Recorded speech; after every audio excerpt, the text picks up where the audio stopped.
Hey everybody, welcome to first of 3 sessions on OpenTofu, Azure and DevOps. It's a bit of a wide sweeping brush over several very deep topics, and I can't hope but to cover all of those topics at length. But this first session is very much a kind of getting started 101 Hello World-esque version of OpenTofu specifically.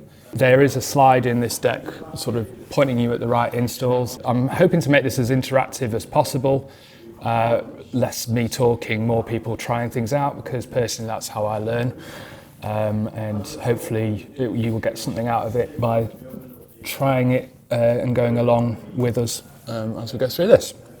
Okay, so I will start with a bit of blurb about what is OpenTofu. OpenTofu is fundamentally a fork of Terraform. So people, and you will probably catch me out saying Terraform at some point when I mean tofu. I've personally switched over to using OpenTofu, mainly because it's open source, and they switched back to the Mozilla public license that Terraform used to be under until HashiCorp, who owns it, decided now they're going to move it over to business source license, which is non-open source. It's source visible or something funny like that, but essentially people can't contribute to it as they previously could to it. And there's also that sort of sense of, well, there's a bit of a risk to the whole community using that tool, that they'll slap some kind of premium on it at some point and people have to start paying for it. So OpenTofu as an organization started basically from a fork from the last moment that it was open source properly, and reverted back to the same license that it was originally. You can read all about why if you go to OpenTofu's website. There's a manifesto which sounds very open sourcey. Click it, read it. It's interesting. One thing that is good that I suppose is what's to stop these guys doing exactly the same at some point is they're supported by the Open Source Foundation, the Linux Foundation, or whatever they're called. They basically are an open source non-profit, and they are supporting this project and ensuring that it maintains its open source status going forward. More about OpenTofu, or what Terraform was previously. It's cloud agnostic, so it's a great tool if you want to deploy cloud resources in any kind of public cloud, or even technically configure other things like Kubernetes or DNS, which isn't necessarily a cloud resource per se. It could be just a cluster that you've got somewhere, as long as it's accessible by Tofu. It can configure and deploy things into Kubernetes, for instance. How does it actually work then? Well, fundamentally, it creates what's called a state file. Think of this as a list of all the properties that can be attributed to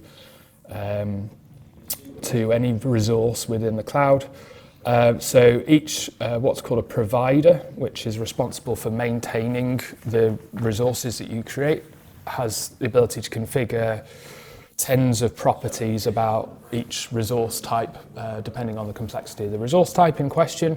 And all of those end up fundamentally getting stored in a state file. That state file, think of it as like a snapshot of point in time. What does my resource look like in the cloud? Now, that's all very well and good if you're a solo dev working on your own machine. But if you create a state file and then someone else wants to come along and modify the state, well, Tofu has no knowledge of the state that was previously created by the original developer, so it will essentially assume there's nothing there and try and recreate it, and you will see lots of errors very quickly. So state should not be local. State should be remote. And what that brings with it is a bunch of benefits. So state can be locked whilst changes are made. So if someone runs the fundamental commands of Tofu, which is tofu apply, that is essentially going to go ahead and lock the state temporarily, make the changes, update the state file, and then release the lock. So that will mean that you can't have two concurrent sessions trying to augment the same resources and getting a bit of a mess.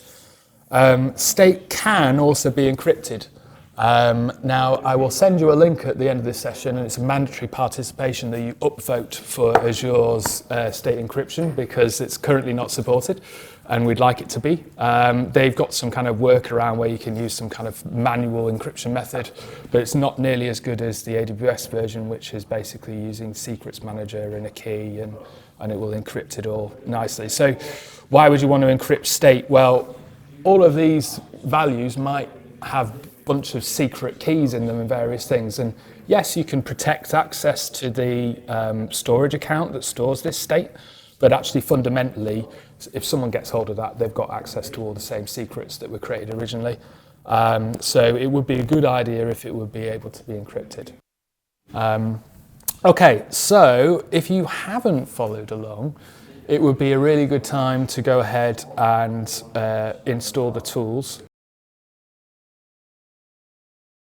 What it should look like if you've got all of your commands actually installed. If you type AZ for the Azure CLI, you should get that, plus a bunch of stuff that didn't fit on the screen grab. And if you type tofu, you should see the slightly less attractive, they need to get on board with the ANSI art tofu command output. So that would be ideally what your CLIs are looking like as we speak. Give me a shout if that's not the case, I can help out. If you go to portal.azure.com, which is obviously the Azure portal, if you're not familiar with Azure, this is basically the front end of how you can see all the resources. If you click on your face after logging in, because you might well be, or your initials if you've not got an icon, you might well default to the Answer Digital, what's called directory or tenant. You will need to switch over to the Answer AI one. And yes, apologies in advance for the multi-layers of MFA that you will need to go through to actually get logged into this. If anyone has any issues, please give me a shout. But yes, when you log in, click on your initials, click on switch directory, number 2 there, and then click on switch next to Answer AI, and then that should log you across into the Answer AI tenant. What you should see once you're across into the portal or panel is if you type in resource in the top bar and then go resource groups, you should see something similar to what's behind that thing there, except you won't see the complete list necessarily, depending on your permissions. You will probably just see, or you might see everybody's resource group, I'm not sure, but you should be able to see your resource group. It's called RG-uni-first name-last name-UKS. So that's essentially what I've set up. And how did I do that? Well, this is Tofuception. So I used some OpenTofu to invite you all to this session and create all of your accounts. So that's basically how that's working. Everyone's resource group was created based on passing an email, an array of emails. If you haven't got an invitation, apologies, I may well have mistyped something and sent it to the wrong email. So if you've not found that invite yet, please let me know, but hopefully we can get on. Okay, so in terms of this, so I've also invited you all to, or anyone who wasn't already in it, to the GitHub Answer organization. So you should be able to find the relevant repos that we're about to talk about. So if you could all bring up GitHub, that's probably a good start. And then what we need to do now is if you could all fork the following template repository that I've created called University OpenTofu Bootstrap. And then we can get going from there. Is it University OpenTofu Bootstrap or Yes. OpenTofu User Bootstrap? The user bootstrap is the one I use to create everyone's user's account, but the bootstrap one is the one that I'm using for this session. So if you click on the green icon that should appear next to that then which should look a bit like this. Use this template. You can then create a new repository from there, and it will create everything that's currently committed into that in the main branch. And then it can be your own personal working repo. So if you create it in, by all means, create it in the Answer organization, but you might well want to create this in your own personal GitHub account rather than have everyone else look at the stuff that you're doing for this. Okay, so this one isn't actually the one I was referring to, but so I'll go back to that one and find it, and then just chat through some of the things that we've done in there. So, yeah. Okay, so if I just switch back to Chalk. Get rid of that.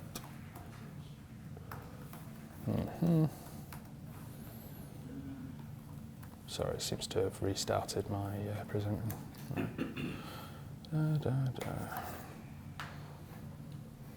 Okay. So after you've hopefully cloned the code base that you've created a fork of, you should have this locally. If you've been able to install, if you're not already using it, or insert editor of your choice, but I recommend using Visual Studio Code for OpenTofu because the extension support and all that good stuff it works really nicely, and it's quite lightweight for an editor. But essentially what you need to do in the create state folder that I've got is you need to edit the main.tf file within that, and you should find that there is at the top, there's a data resource, it's called. So there's some fundamental types. If you're not familiar with OpenTofu or Terraform, you've never used it before, there's fundamental building blocks that you have for OpenTofu. You have resource and you have data. Resource is something that it's going to create, and data is something that it's going to reference. So it's presuming that it already exists. Now, because I wanted to make sure that people didn't accidentally delete other people's stuff and mess with other people's stuff, essentially I've created little sandbox areas called resource groups in Azure with all your actual names in them. And essentially, so rather than creating that resource group, which would have required an elevated permission set, I've gone ahead and said, right, okay, you've each got contributor access to your own resource group, but that means that you need to refer to something that already exists, hence it being data. So once you've changed that, if you open up the CLI and navigate to the same folder, so if you go within the create state folder, if you run tofu init, see, I knew I'd say Terraform at some point. If you say tofu init, that will initialize OpenTofu, and it should hopefully not error. But again, if anyone has any problems, let me know. And then once that is initialized, you will then need to run tofu plan. Well, what is that going to do? Well, if I just flick over to the relevant stuff. So within create state in main. So we've got a few things in here. So firstly, it's referring to your current login. So who are you?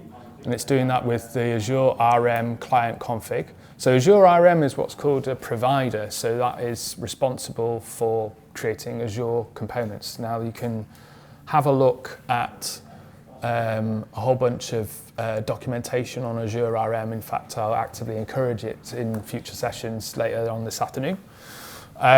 But what it needs to do in order to create somewhere to store your state, it needs to create a storage account. Now, storage accounts are a bit annoying when it comes to naming because they have to be globally unique. So that is where the random provider comes in really handily. So what I've got here is a resource block that creates a random ID, and it generates it based on a particular length of bytes.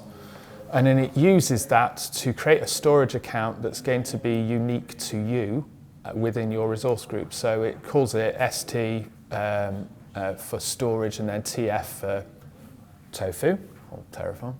And then it appends the relevant hex value from that random byte generation.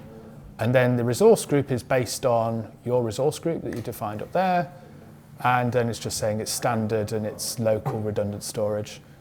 And then what it does is it creates a storage container called TF state. And then it will then generate a similar random ID for some key vault things, because key vault again needs to be globally unique. So when it comes to the name, it's going to create a key vault in there with a random ID in a region. And then it's going to store in there. It then goes ahead and then gives you access to the key vault that you have just created. So bizarrely, Azure, when you create certain things, it will not by default just give you all the permissions on the thing you've just created. So you actually need to assign yourself all the permissions to the thing you just created. So that's what's going on here. It creates a default access policy at the point of creation, which gives you pretty well all the permissions on all those things. And then finally, it's creating something which I'm not going to refer to that much, but maybe this is a sort of Billy bonus thing, is it's a SOPs key. SOPs is to do with encryption. So if you've got sensitive values and you want to encrypt those within your Terraform or Tofu files, then you may want to have a key stored in a key vault to be able to encrypt those values against. And so that is what is going on there. So if you have gone ahead and created or run this, you should end up with a storage account with a bucket in it, ready to receive some OpenTofu states. Tofu, you can technically, for the tofu apply command, you can technically, there's a third command as well, which is tofu plan, for those who never used Terraform or Tofu before.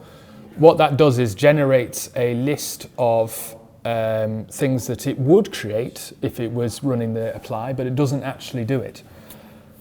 Which is useful to, sometimes you might want that in a CI/CD pipeline or something like that to get a snapshot of, okay, if this gets merged in, this is the change that it would actually create, or something to that effect. Tofu apply or Terraform apply will actually go ahead and do exactly the same thing, but it will actually make the change as well. Now what it will ask you is, it will generate the plan and spit it out and say, this is what I'm going to do. But at the bottom, it'll say, do you want to apply these changes? YES for yes is the only thing that you're able to put in that instance. And then it will go ahead and create those resources. If not, it will bomb out and not make those change. So there is technically, I believe, a flag for yes, go ahead and make the changes. I don't care. I don't want to look at the plan. I never use that because occasionally you make a mistake and before you know it, you've made the change and you have to revert something. And that's a bit of a pain. So I would recommend you not try and pass in yes, apply all the things before looking at the changes it's going to make. Is there also a flag available if you just want to do a plan and you don't want it to have the opportunity?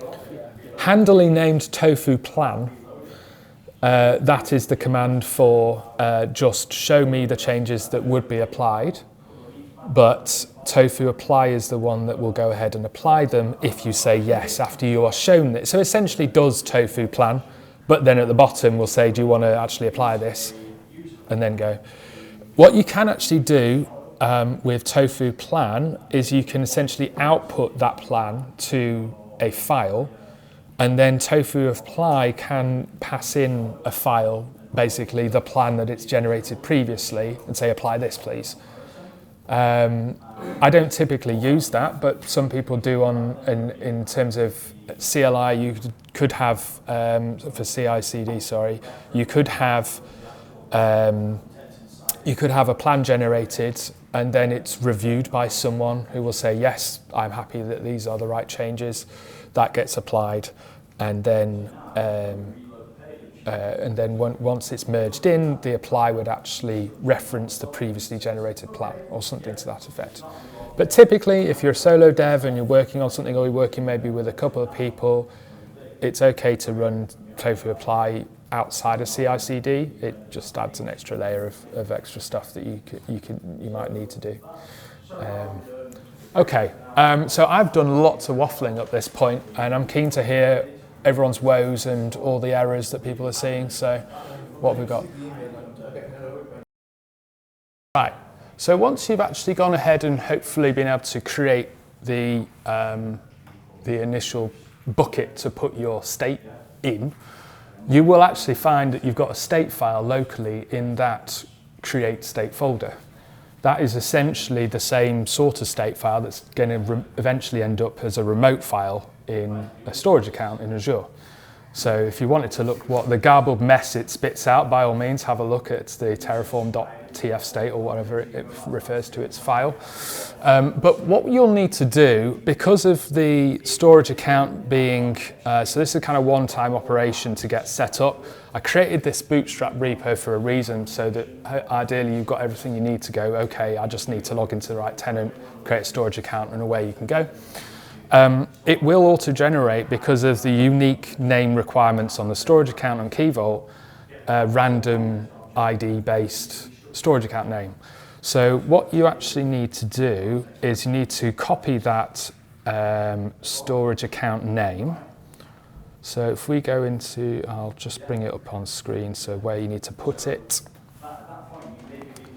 Okay, so if we go into the source file, source folder, sorry, and then the backend, you'll see some tokens to replace. So obviously this is for everyone to share this code base, so I haven't got the format in there, but you need to change the resource group name to your actual resource group name based on your name.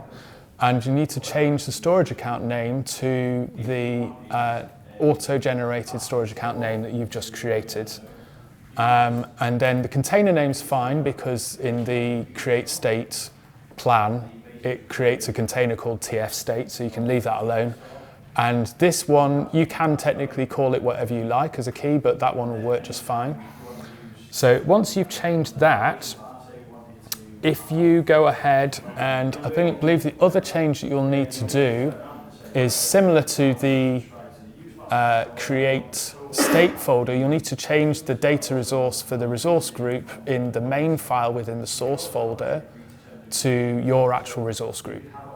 Okay? Once you've done that, if you change your CLI path to the source folder and go ahead and run tofu init and then tofu apply, you should get a very unexcited, there are no infrastructure changes to make, because essentially it's only got reference blocks in there, two data things referring to your user and the resource group. But the fact that it's able to run tofu init, what's it doing there is actually testing that it can connect to the remote state storage and all that kind of stuff that you've configured in the backend file there. And then you're away. You can actually start creating some resources. So as you can probably gather, there's a whole bunch of faff with this initial setup that you need to do to create state. There's this one-time create state operation. So I thought this repo would be useful as a point of reference of this is the things you need to do to create somewhere to store your state. And then you can use this maybe in a future project to go, okay, I've got a state now. Now I can start with a source folder that references it, and you can start creating your Azure estate. Okay? Right, what time are we on? Okay, so we've got 4 minutes.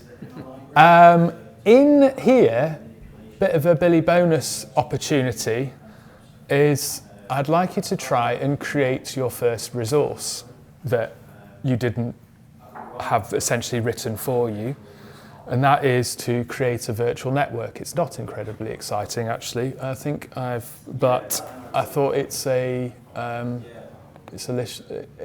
essentially a reasonable sort of just simple one block to create a resource group. A virtual network.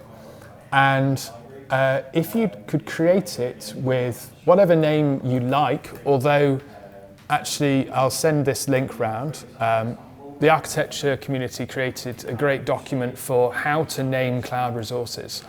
It's very, very heavily influenced on Microsoft's naming conventions, i.e. it's copied from Microsoft's naming conventions. But I think it's a good sort of standard way of naming resources. So you can identify at a glance that is a resource group because it's got a prefix of RG hyphen something. And also what you tend to do is you'll also reference where it is. So in Azure and other cloud providers, you can create resources all over the globe, provisioned in different locations or regions as far as Azure nomenclature goes. We typically deploy things locally locally in this country in either UK South or UK West. The reason for that is largely data protection reasons. There's obviously GDPR, which we were signed up to whilst we were still a member of Europe, and we adopted into UK law after leaving. Means that a lot of our clients would be pretty upset if you start putting your data in the Far East or Russia or America. Any of those bad state actors. You might come into problems. So as a reasonable best stab of where you should start deploying resources, if it can be UK South, which is the bigger of the two regions, go with UK South.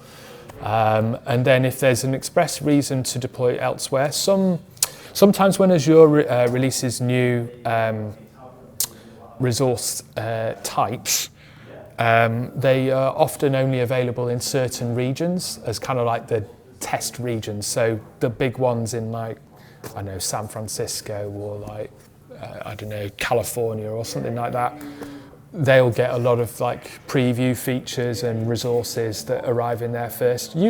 London, to be fair, usually gets first dibs at a lot of the new stuff as well.